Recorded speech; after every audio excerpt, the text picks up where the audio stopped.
Hello students, welcome you all in QCS and this is the part 5th of biomolecules. Yes students, ये biomolecule unit का part 5th है जिसके अंदर आज हम टॉपिक के बारे में बात करेंगे प्रोटीन्स की और अमीनो एसिड्स की। हम प्रोटीन्स और अमीनो एसिड्स को दोनों को एक ही टॉपिक के अंदर क्यों कर रहे हैं? क्योंकि इन दोनों में बहुत अच्छा रिलेशन है। क्या रिलेशन है? मैं आपको बताऊं कि जितनी भी प्रोटीन्स हम अपने आप को या अपने ग्रोथ को मेंटेन करने के लिए यूज करते हैं वो सभी प्रोटीन्स अमीनो एसिड्स की बनी हुई होती हैं। और वो जितने भी अमीनो एसिड्स की बनी हुई होती हैं सभी अमीनो एसिड्स को हम अल्फा अमीनो एसिड के नाम से जानते हैं। Right students? तो today's topic is proteins and amino acids. यहां पर हम पढ़ने वाले हैं प्रोटीन्स के 2 टाइप्स और अमीनो एसिड्स के भी 2 तरह के डिफरेंशिएशन, एसेंशियल अमीनो एसिड्स और नॉन एसेंशियल अमीनो एसिड्स। तो हम अपना टॉपिक स्टार्ट करते हैं और टॉपिक स्टार्ट करने के साथ साथ हम फर्स्ट पॉइंट जो ले रहे हैं वो फर्स्ट पॉइंट है आपका प्रोटीन्स। जी हाँ, मैं आपको एक बार फिर से बता दूं कि हम बायोमोलिक्यूल का पार्ट 5th कर रहे हैं। पार्ट 4 तक हम कर चुके हैं जिसमें हम कार्बोहाइड्रेट्स की कंप्लीट डिटेल कर चुके हैं। ठीक है, अब हम क्या करेंगे, पार्ट 5th के अंदर 2 टॉपिक्स करेंगे जो दोनों टॉपिक्स एक दूसरे से कोरिलेट करते हैं। एक प्रोटीन्स करेंगे और दूसरा अमीनो एसिड्स करेंगे। प्रोटीन्स में भी 2 तरह की प्रोटीन्स होती हैं, एक हमारी फाइब्रस और दूसरी जो हमारी प्रोटीन होती है वो ग्लोब्यूलर प्रोटीन होती है। तो 2 तरह की प्रोटीन्स के बारे में हम पढ़ेंगे, इन दोनों में डिफरेंस करेंगे, fibrous proteins, globular proteins and amino acids में भी 2 तरह के अमीनो एसिड्स का डिफरेंस करेंगे हम। कौन सा? Essential amino acids and non essential amino acids. उससे पहले सबसे पहले आपको पार्ट 5th के अंदर यह पता होना चाहिए कि जो प्रोटीन वर्ड मैं अभी यहां लिखने वाला हूं, क्या लिखने वाला हूं? मैं लिख रहा हूं यहां पर protein. What is the meaning of protein? Protein क्या है? प्रोटीन कॉम्प्लेक्स पॉलीएमाइड है। प्रोटीन क्या है? एक कॉम्प्लेक्स पॉलीएमाइड है। पॉलीएमाइड किसे कहते हैं? आप सबको पता होगा, एक एमाइड फंक्शनल ग्रुप होता है और वो कैसे बनता है? वो ऐसे बनता है COONH2। इस वाले फंक्शनल ग्रुप को हम क्या बोलते हैं? एमाइड फंक्शनल ग्रुप बोलते हैं। और ये वाला फंक्शनल ग्रुप आपको कहां मिलेगा? ये वाला फंक्शनल ग्रुप मिलेगा आपको अमीनो एसिड्स के अंदर। मतलब बहुत सारे अमीनो एसिड्स, कौन से? अल्फा अमीनो एसिड्स जब एक दूसरे से ज्वाइंट होते हैं तो वो एक फॉर्म ग्रुप बनाते हैं जिस ग्रुप को हम क्या बोलते हैं? एमाइड ग्रुप बोलते हैं। तो बहुत सारे एमाइड ग्रुप वहां पर इकट्ठे हो जाते हैं, इसीलिए हम प्रोटीन्स को क्या बोलते हैं? कॉम्प्लेक्स पॉलीएमाइड बोलते हैं, जो कि फॉर्म होते हैं from amino acids, form from amino acids, amino acids. Right students? तो प्रोटीन क्या है? प्रोटीन्स कॉम्प्लेक्स पॉलीएमाइड्स हैं जो कि फॉर्म्ड होते हैं किससे? अमीनो एसिड्स से। अमीनो एसिड्स से क्यों फॉर्म्ड होते हैं? क्योंकि अमीनो एसिड्स मिलकर के एक ग्रुप के थ्रू कनेक्ट होते हैं जिस ग्रुप को हम क्या बोलते हैं? एमाइड ग्रुप बोलते हैं। और ये प्रोटीन एसेंशियल हैं प्रॉपर ग्रोथ और मेंटेनेंस के लिए। ये जो प्रोटीन्स हैं ये एसेंशियल होते हैं। एसेंशियल किसके लिए एसेंशियल होते हैं? ये एसेंशियल होते हैं proper growth and maintenance. Body की प्रॉपर ग्रोथ कराने के लिए और बॉडी की मेंटेनेंस के लिए ये प्रोटीन्स रिक्वायर्ड होते हैं स्टूडेंट्स। राइट? हम बात करें अगर प्रोटीन्स के अंदर कौन से बॉन्ड्स होते हैं जिनके थ्रू ये अमीनो एसिड्स एक दूसरे से ज्वाइंट होते हैं, तो हम उन बॉन्ड्स को क्या बोलते हैं? प्रोटीन्स के अंदर पेप्टाइड बॉन्ड्स होते हैं। पेप्टाइड बॉन्ड्स जो क्या काम करके रखते हैं? अल्फा अमीनो एसिड्स को एक दूसरे से ज्वाइंट करके रखते हैं। क्या बना देते हैं? एमाइड ग्रुप फॉर्म कर देते हैं। इसीलिए प्रोटीन्स को हम कॉम्प्लेक्स पॉलीएमाइड बोलते हैं। बात आपको क्लियर हो गई होगी। हम सबसे पहले अगर बात करें प्रोटीन्स की, तो प्रोटीन्स क्या है? कॉम्प्लेक्स पॉलीएमाइड्स हैं जो फॉर्म्ड होते हैं किससे? अमीनो एसिड्स से। और अमीनो एसिड्स कौन से होते हैं? वो अमीनो एसिड्स वो होते हैं आपके अल्फा अमीनो एसिड्स। आप कह सकते हैं कि जितने भी प्रोटीन्स हैं वो सब अल्फा अमीनो एसिड्स से मिलकर के बने हुए हैं, या अल्फा अमीनो एसिड्स ही प्रोटीन्स बनाते हैं, ये भी आप कह सकते हैं। और जब अल्फा अमीनो एसिड्स एक दूसरे से ज्वाइंट होते हैं तो वो कौन से बॉन्ड के थ्रू ज्वाइंट होते हैं? उन बॉन्ड्स को हम क्या बोलते हैं? पेप्टाइड बॉन्ड्स बोलते हैं। क्या बोलते हैं? पेप्टाइड बॉन्ड, जिन बॉन्ड्स को आप ऐसे दिखा सकते हैं, COONH। इस तरीके से ये बॉन्ड्स आपको दिखेंगे। जब ये बहुत सारे बॉन्ड होते हैं तो इन्हीं को हम क्या बोल देते हैं? इन्हीं को हम पॉलीपेप्टाइड बोल देते हैं। क्या बोल देते हैं? पॉलीपेप्टाइड। राइट स्टूडेंट्स, यहां हमने बात की प्रोटीन्स की, तो हम बात कर लेते हैं प्रोटीन्स के दो पार्ट के डिफरेंशिएशन की। मतलब मैंने आपको स्टार्टिंग में ही बता दिया था कि हम प्रोटीन, दो तरह की प्रोटीन के बीच में डिफरेंशिएशन करेंगे। एक हमारी फाइब्रस प्रोटीन्स होंगी, फाइब्रस प्रोटीन्स, और दूसरा हम डिफरेंशिएशन करेंगे किसके बीच में? Globular proteins. राइट। अच्छा, प्रोटीन्स तो आपको पता है ना कि हमारी बॉडी को प्रोटीन्स की बहुत ज़्यादा रिक्वायरमेंट होती है, क्योंकि बगैर प्रोटीन के जो हमारी बॉडी रप्चर हो जाती है, कट फट जाती है, या हमारी जो ग्रोथ होती है प्रॉपर, वो बगैर प्रोटीन्स के नहीं हो सकती है। तो उसके लिए प्रोटीन तो इंपॉर्टेंट है। राइट। अब वो दो तरह की प्रोटीन्स ज़्यादा इंपॉर्टेंट है जो मैं आपको बता रहा हूं, जिनका डिफरेंस भी मैं आपको बताऊंगा। प्रोटीन, एक फाइब्रस प्रोटीन होती है और एक ग्लोबुलर प्रोटीन होती है। इन शॉर्ट अगर मैं बताऊं आपको फाइब्रस प्रोटीन के बारे में, तो फाइब्रस प्रोटीन लॉन्ग होती है एंड थ्रेड लाइक होती है। थ्रेड लाइक स्ट्रक्चर होता है इनका। फाइब्रस प्रोटीन्स क्या होती हैं? लॉन्ग होती हैं एंड थ्रेड लाइक स्ट्रक्चर होता है। इसीलिए हम इन प्रोटीन्स को क्या बोलते हैं? फाइब्रस प्रोटीन्स बोलते हैं। थ्रेड लाइक स्ट्रक्चर आपको दिख रहा है, ऐसे थ्रेड की तरह होती है। राइट। यहीं अगर मैं ग्लोबुलर प्रोटीन की बात करूं, तो ग्लोबुलर प्रोटीन के अंदर मॉलिक्यूल्स जो होते हैं वो फोल्डेड होते हैं। क्या होते हैं? ये मॉलिक्यूल्स जो होते हैं, इनके मॉलिक्यूल्स वो क्या होते हैं? फोल्डेड होते हैं। और फोल्डेड होने के बाद ये molecules compact unit of spherical shape बना लेते हैं। क्या बना लेते हैं? Compact unit of spherical shape. Spherical shape आपको समझ में आ गया होगा कि हम इनको ग्लोबुलर क्यों बोलते हैं। ग्लोबुलर मतलब गोल, गोल आकार होना। शेप कैसा हो जाना?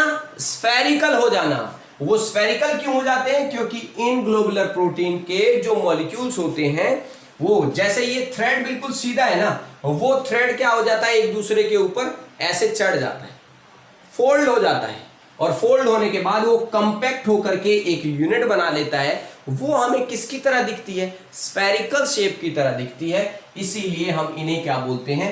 ग्लोबुलर प्रोटीन बोलते हैं। राइट स्टूडेंट्स, अब अगर मैं बात करूं फाइब्रस प्रोटीन्स के अंदर ये जो मॉलिक्यूल्स हैं वो हाइड्रोजन बॉन्ड और डाइसल्फाइड बॉन्ड के थ्रू एक दूसरे से कनेक्ट होते हैं। The molecules are bind together by hydrogen bond and disulfide bonds। मतलब फाइब्रस प्रोटीन्स में जो मॉलिक्यूल्स होते हैं फाइब्रस प्रोटीन्स के, वो एक दूसरे से कौन से बॉन्ड्स के थ्रू बने हुए होते हैं? वो हाइड्रोजन बॉन्ड के थ्रू बने हुए होते हैं और डाइसल्फाइड बॉन्ड्स के थ्रू बंधे हुए होते हैं। यही अगर मैं बॉन्ड्स की बात करूं, किसके अंदर? मैं बॉन्ड्स की बात कर रहा हूं ग्लोबुलर प्रोटीन के अंदर। तो ग्लोबुलर प्रोटीन के अंदर भी क्या होते हैं? हाइड्रोजन बॉन्ड्स होते हैं, राइट। डाइसल्फाइड बॉन्ड्स होते हैं, डाइसल्फाइड बॉन्ड्स होते हैं, राइट। इसके अंदर इन्हीं के साथ साथ आयनिक और सॉल्ट ब्रिजेस भी होते हैं। आयनिक और सॉल्ट ब्रिजेस के भी बॉन्ड प्रेजेंट होते हैं और यहां पर आप हाइड्रोफोबिक इंटरेक्शन भी ले सकते हैं। एंड यहां पर क्या होता है? Hydrophobic interaction. हाइड्रोफोबिक इंटरेक्शन भी प्रेजेंट होता है इन मॉलिक्यूल्स के बीच में। तो देखिए यहां पर सिर्फ दो तरह के बॉन्ड प्रेजेंट हैं, हाइड्रोजन बॉन्ड और डाइसल्फाइड बॉन्ड। बट यहां अगर आप बात करें तो हाइड्रोजन बॉन्ड्स के साथ साथ आप क्या देख रहे हैं? डाइसल्फाइड बॉन्ड या ब्रिजेस की फॉर्म में भी होते हैं, आयनिक ब्रिजेस भी हो सकते हैं, सॉल्ट फॉर्म ब्रिजेस भी हो सकते हैं, या हाइड्रोफोबिक इंटरैक्शंस के बॉन्ड्स भी प्रेजेंट होते हैं, राइट स्टूडेंट्स।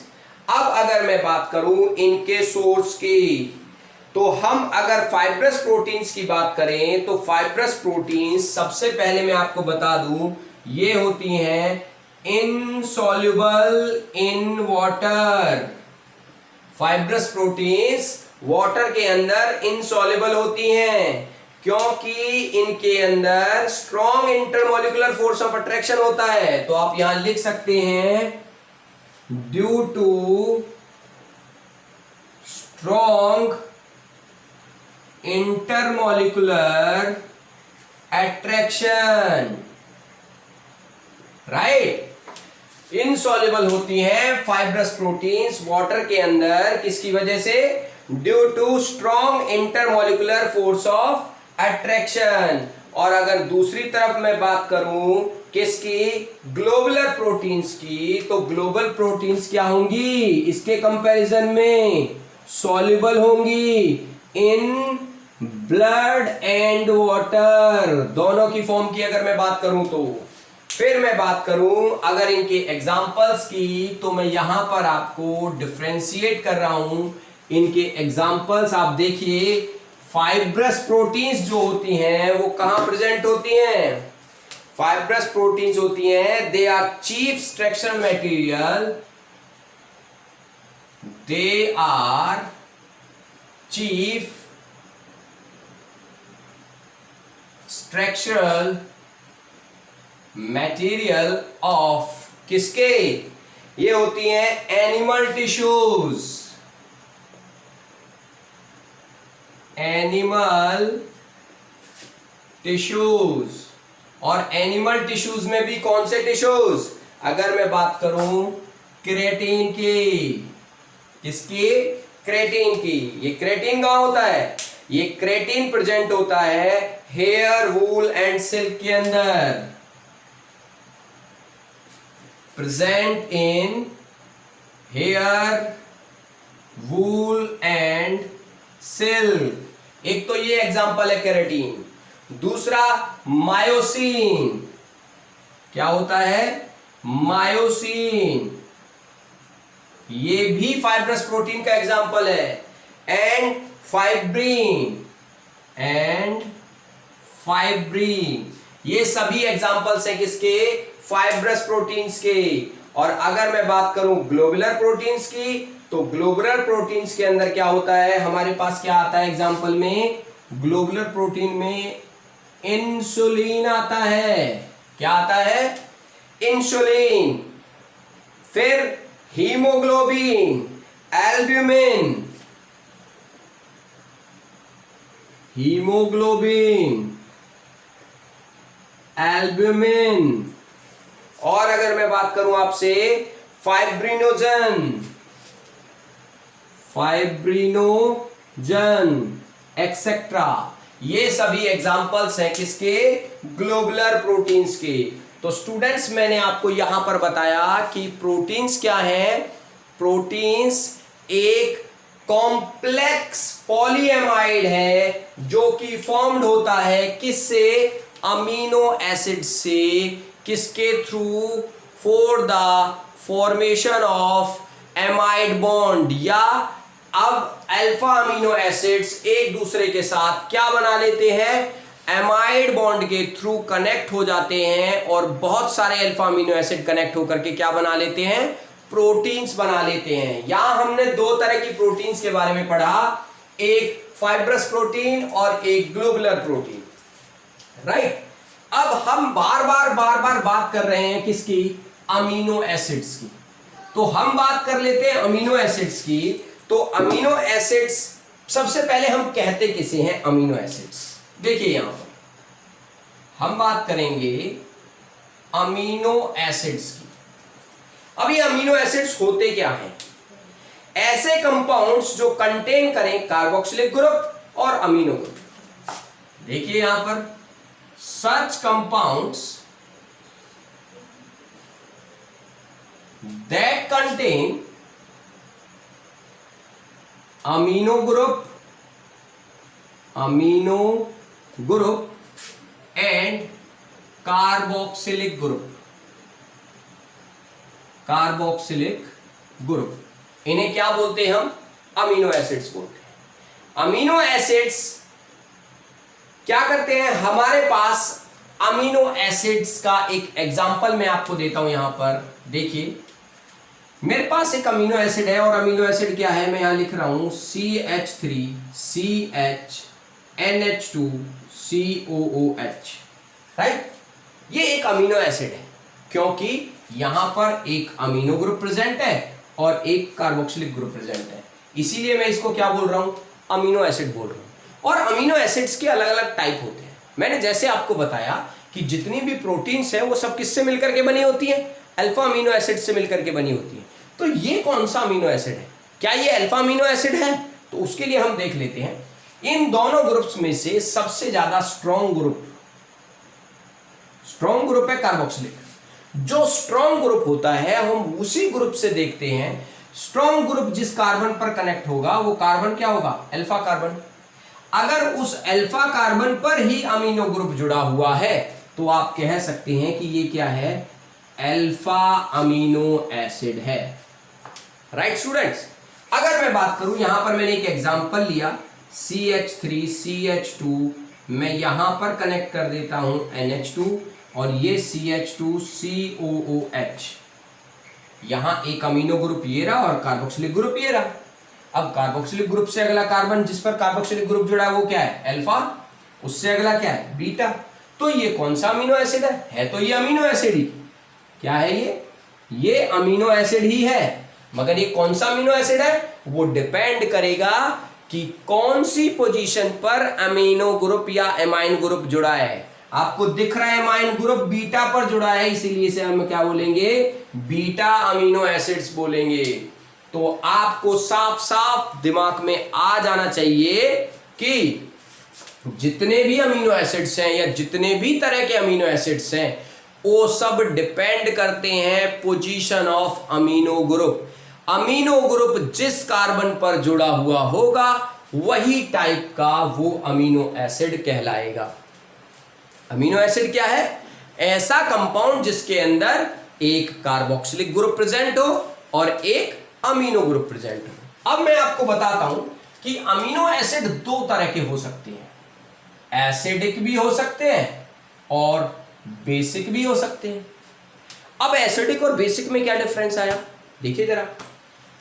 ये कार्बोक्सिलिक ग्रुप तो हमारे पास क्या है? एसिड, और NH2 क्या है हमारे पास? ये है हमारे पास बेस। मतलब एक एसिड है एक बेस है, दोनों क्या कर देंगे? न्यूट्रलाइज कर देंगे। न्यूट्रलाइज कर देंगे तो मॉलिक्यूल क्या हो गया? Neutral, right. But acidic amino acid किसे बोलेंगे? जिसमें 2 कार्बोक्सिलिक ग्रुप हो, 2 कार्बोक्सिलिक ग्रुप प्रेजेंट हो प्लस 1 अमीनो ग्रुप प्रेजेंट हो। क्या हो? 1 अमीनो ग्रुप। तो वो क्या करेगा? देखिए 2 कार्बोक्सिलिक है और 1 अमीनो है। 1 अमीनो 1 कार्बोक्सिलिक को तो न्यूट्रलाइज कर लेगा, मगर दूसरा कार्बोक्सिलिक ग्रुप बचेगा ना, तो वो कार्बोक्सिलिक ग्रुप जो है वो तो कौन सी प्रॉपर्टी शो करेगा?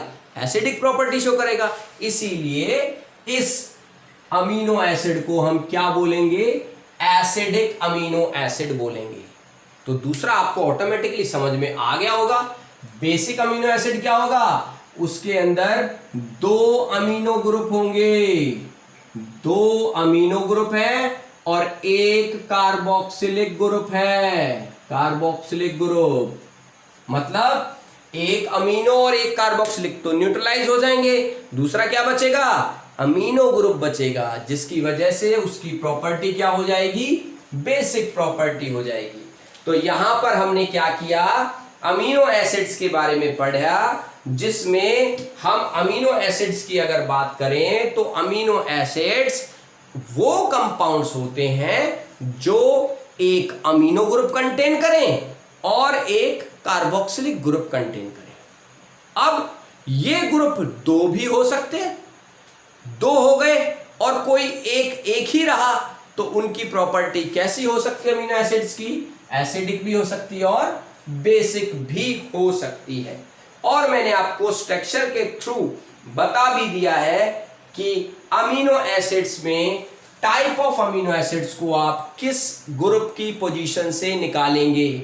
आप अमीनो ग्रुप की पोजीशन देखेंगे with respect of carboxylic acid group. Right students? तो ये अल्फा अमीनो एसिड है, ये बीटा अमीनो एसिड है, क्योंकि यहां पर अल्फा कार्बन पर अमीनो ग्रुप जुड़ा हुआ है और यहां पर बीटा कार्बन पर अमीनो ग्रुप जुड़ा हुआ है। दूसरा, अगर मैं आपसे बात करूं अमीनो एसिड्स की, तो अमीनो एसिड्स क्या काम करते हैं? Amino acids form proteins. Amino acids form proteins. कौन से amino acids? Basically alpha amino acids ही प्रोटीन्स को फॉर्म करते हैं। बता चुका हूं मैं आपको, there are 20 amino acids. There are 20 amino acids. हमारे पास 20 अमीनो एसिड्स हैं विच फॉर्म प्रोटीन्स। मतलब मैं ये कह सकता हूं 20 अमीनो एसिड्स कौन से हैं आपके पास? अल्फा अमीनो एसिड्स है 20, जो क्या काम करते हैं? प्रोटीन्स को बनाते हैं। राइट? वो कैसे ऑब्टेन्ड होंगे हमें amino acids? They are obtained on hydrolysis of proteins. Alpha amino acids कहां से मिलेंगे, या ये जो 20 अमीनो एसिड्स हैं ये हमें कहां से मिले? ये हमें मिले किससे? हाइड्रोलिसिस ऑफ प्रोटीन से। तो आप यहां ध्यान रख सकते हैं, they are obtained by hydrolysis of proteins. जो हमारे पास 20 अमीनो एसिड्स हैं, कौन से? 20 अल्फा अमीनो एसिड्स हैं, वो हमें कहां से मिले? जब हमने प्रोटीन्स का क्या कर दिया? हाइड्रोलिसिस कर दिया, तो हमें वो 20 अमीनो एसिड्स मिले। उन 20 अमीनो एसिड्स में से ही 10 अमीनो एसिड्स ऐसे हैं जो एसेंशियल हैं और बाकी 10 ऐसे हैं जो नॉन एसेंशियल हैं। तो अब हम सीधा सीधा आते हैं एसेंशियल और नॉन एसेंशियल अमीनो एसिड्स पर। बहुत अच्छे से इस टॉपिक को लर्न करना, क्योंकि इस टॉपिक से एग्जाम्पल्स बहुत ज्यादा पूछे जाते हैं, चाहे वो जेईई मेंस हो, चाहे वो एडवांस हो, चाहे वो नीट हो या सीबीएसई का एग्जाम हो। ये topic essential amino acids and non essential amino acid plus fibrous proteins and globular proteins, most important topic है क्योंकि इससे इंटरनली क्वेश्चन पूछे जाते हैं और स्पेशली इनके एग्जाम्पल्स के बारे में पूछ लिया जाता है। कोई एक अमीनो एसिड दे रखा होगा और उसके बारे में पूछा जाएगा कि ये अमीनो एसिड एसेंशियल है या नॉन एसेंशियल है। तो मैंने आपको बता दिया है कि हमारे पास टोटल 20 अमीनो एसिड्स हैं जो हमने कैसे बनाए, प्रोटीन को हाइड्रोलाइज करके हमने बनाए, जिनमें से 10 एसेंशियल हैं और 10 नॉन एसेंशियल हैं। तो उनके एग्जाम्पल्स आपको याद रखने पड़ेंगे ताकि कोई भी अमीनो एसिड आपसे पूछा जाए। ये अमीनो एसिड कौन से हैं? Alpha amino acids. सिर्फ और सिर्फ अल्फा अमीनो एसिड्स ही आपने लर्न करने हैं, एसेंशियल और नॉन एसेंशियल, क्योंकि यही क्या बनाते हैं, प्रोटीन्स को फॉर्म करते हैं। तो आते हैं हम यहां पर, सबसे पहले हम बात करते हैं एसेंशियल अमीनो एसिड्स और फिर हम बात करेंगे non essential amino acids. Right students, तो हम डिफरेंशिएट कर लेते हैं और डिफरेंशिएट करने के लिए हम सबसे पहले पॉइंट की बात करते हैं जो एसेंशियल अमीनो एसिड्स का है। Essential amino acids which are not synthesized by our body. The essential amino acids which are not synthesized by our body, मतलब हमारी बॉडी उन एसेंशियल अमीनो एसिड्स को सिंथेसाइज नहीं कर सकती।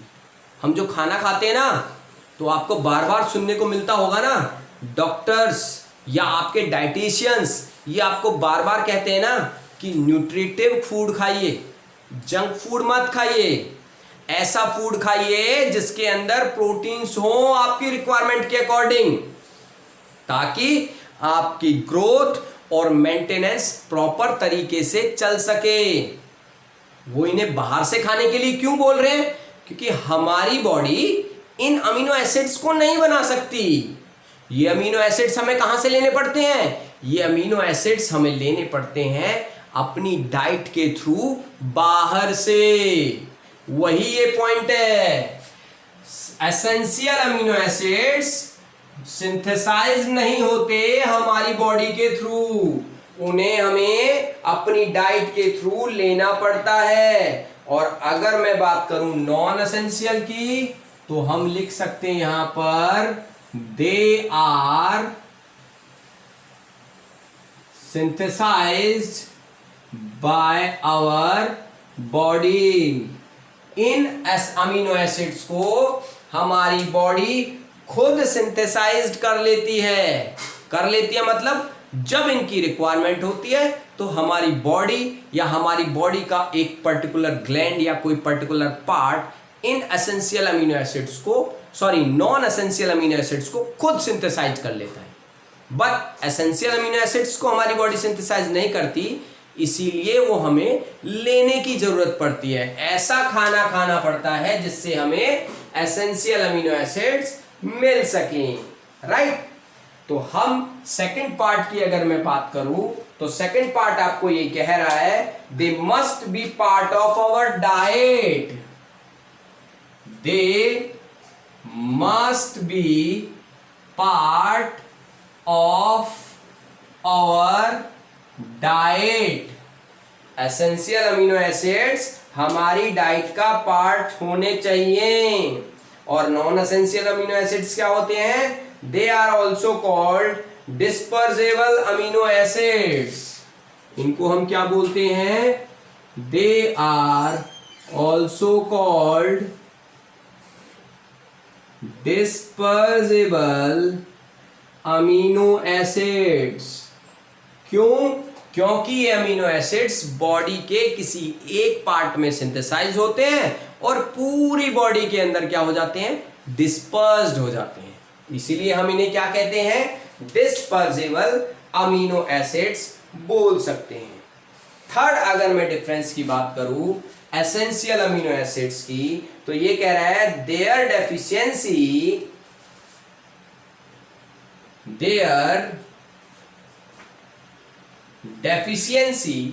Leeds to cause disease, leads to cause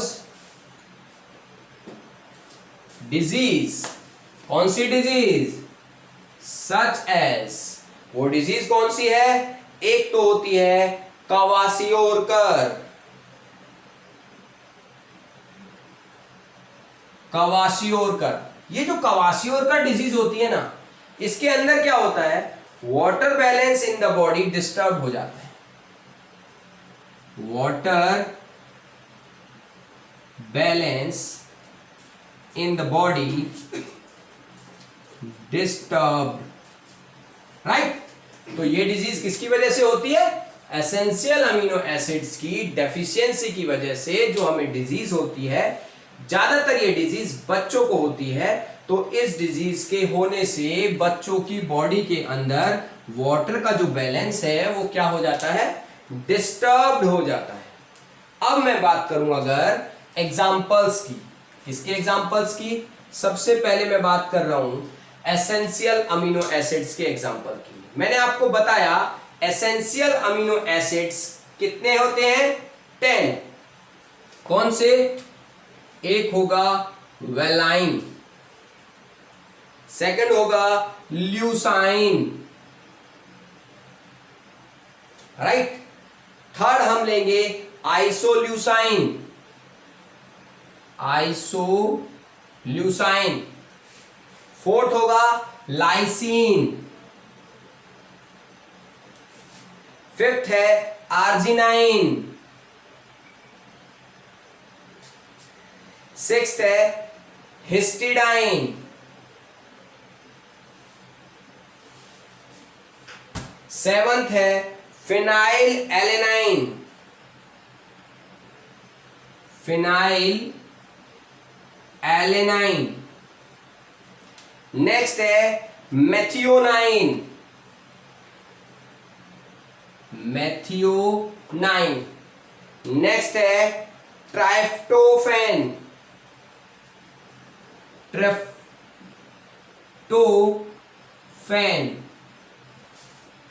next है threonine, threonine. ठीक है, ये हमारे 10 एसेंशियल अमीनो एसिड्स हैं। देखिए मैं आपको बताता हूं, valine, leucine, isoleucine, lysine, arginine, histidine, phenylalanine, methionine, tryptophan और थ्रियोनाइन। ये टोटल अगर आप काउंट करेंगे 1 2 3 4 5 6 7 8 9 10, ये आपके पास 10 एसेंशियल अमीनो एसिड्स हैं। नेक्स्ट, ऐसे ही आपके पास 10 नॉन एसेंशियल अमीनो एसिड्स होंगे, जिनमें से ग्लाइसिन, एलेनाइन, ग्लाइसिन, एलेनाइन। अब देखिए यहां पर मैं आपको एक चीज बताऊं, यहां मैंने लिया phenyl alanine. Phenyl alanine essential है और सिर्फ alanine non essential, right. Serine, cysteine, serine, serine के बाद आप ले सकते हैं सिस्टीन, सिस्टीन। फिर आप ले सकते हैं ग्लूटामाइन, ग्लूटामाइन। फिर आप ले सकते हैं ट्रायोसिन या टायरोसिन, राइट। फिर आपके पास है प्रोलाइन, कौन सा है? प्रोलाइन। फिर आपके पास है एस्पार्टिक, एस्पार्टिक। फिर आपके पास है एस्पैरागाइन, एस्पैरागाइन। और लास्ट वन है ग्लूटामिक एसिड, ग्लूटामिक एसिड। देखिए ये आपके पास 10 नॉन एसेंशियल अमीनो एसिड्स हैं और ये आपके पास 10 एसेंशियल अमीनो एसिड्स हैं। मैं आपको बता दूं कि आपको लगेगा कि इन 10 और 10 को हम कैसे लर्न करेंगे, मगर मैं आपको एक चीज बता देता हूं, ये 20 अमीनो एसिड्स लर्न करने बहुत जरूरी हैं। आप इनको ट्रिक्स के थ्रू भी लर्न कर सकते हैं। जैसे आप देखिए यहां पर, अगर मैं आपको बात करूं ग्लूटामिक एसिड की और ग्लूटामाइन की, दोनों एक ही साथ आ रहे हैं, ग्लूटामिक और ग्लूटामाइन, ये दोनों के दोनों क्या है, नॉन एसेंशियल अमीनो एसिड है। एस्पेरेटिक और एस्पैरागिन, ये दोनों भी एक ही जैसे लगते हैं, ये भी क्या है, नॉन एसेंशियल है। प्रोलाइन और tyrosine, serine, alanine, glycine, cysteine, ये सब के सब जो आप देख रहे हैं ये 10 नॉन एसेंशियल अमीनो एसिड्स हैं। इन 10 के 10 नॉन एसेंशियल अमीनो एसिड्स को आप अपनी एनसीईआरटी की बुक के अंदर एक टेबल के अंदर पा सकते हैं, जिस टेबल में आपको 20 अमीनो एसिड्स पूरे दे रखे हैं और उन पूरे 20 अमीनो एसिड्स में कुछ के ऊपर स्टार लगा रखा है। जिन अमीनो एसिड्स के ऊपर स्टार लगा हुआ है वो एसेंशियल हैं और जिनके ऊपर स्टार नहीं लगा हुआ है वो नॉन एसेंशियल है। तो स्टूडेंट्स, इस लेक्चर के अंदर हमने प्रोटीन्स के बारे में पढ़ा। प्रोटीन्स अल्फा अमीनो एसिड्स से मिलकर के बनी होती हैं और प्रोटीन्स दो तरह की पढ़ी हमने, fibrous proteins and globular proteins. Amino acids के बारे में हमने पढ़ा, अमीनो एसिड्स का क्लासिफिकेशन किस बिहाफ पर होता है, अमीनो ग्रुप के अटैचमेंट के बिहाफ पर होता है with respect to carboxylic group. फिर हमने एसेंशियल अमीनो एसिड्स और नॉन एसेंशियल अमीनो एसिड्स के बीच में डिफरेंस भी पढ़ा। तो यहां तक ये आपका प्रोटीन्स और एसेंशियल अमीनो एसिड्स के बारे में था।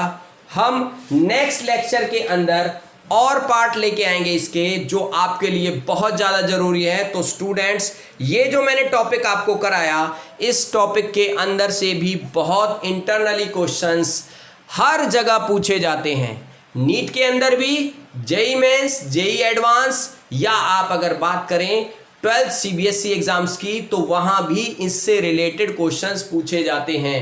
बेसिकली तो डिफरेंस ही आपसे पूछ लिया जाएगा, what is the basic difference between essential and non-essential amino acids, या what is the basic difference between fibrous proteins and globular proteins। तो students, good luck. I hope कि आपको ये टॉपिक समझ में आया होगा। बहुत अच्छे से ध्यान से इस टॉपिक को देखिए और चैनल को सब्सक्राइब और लाइक करना ना भूलें। Good luck.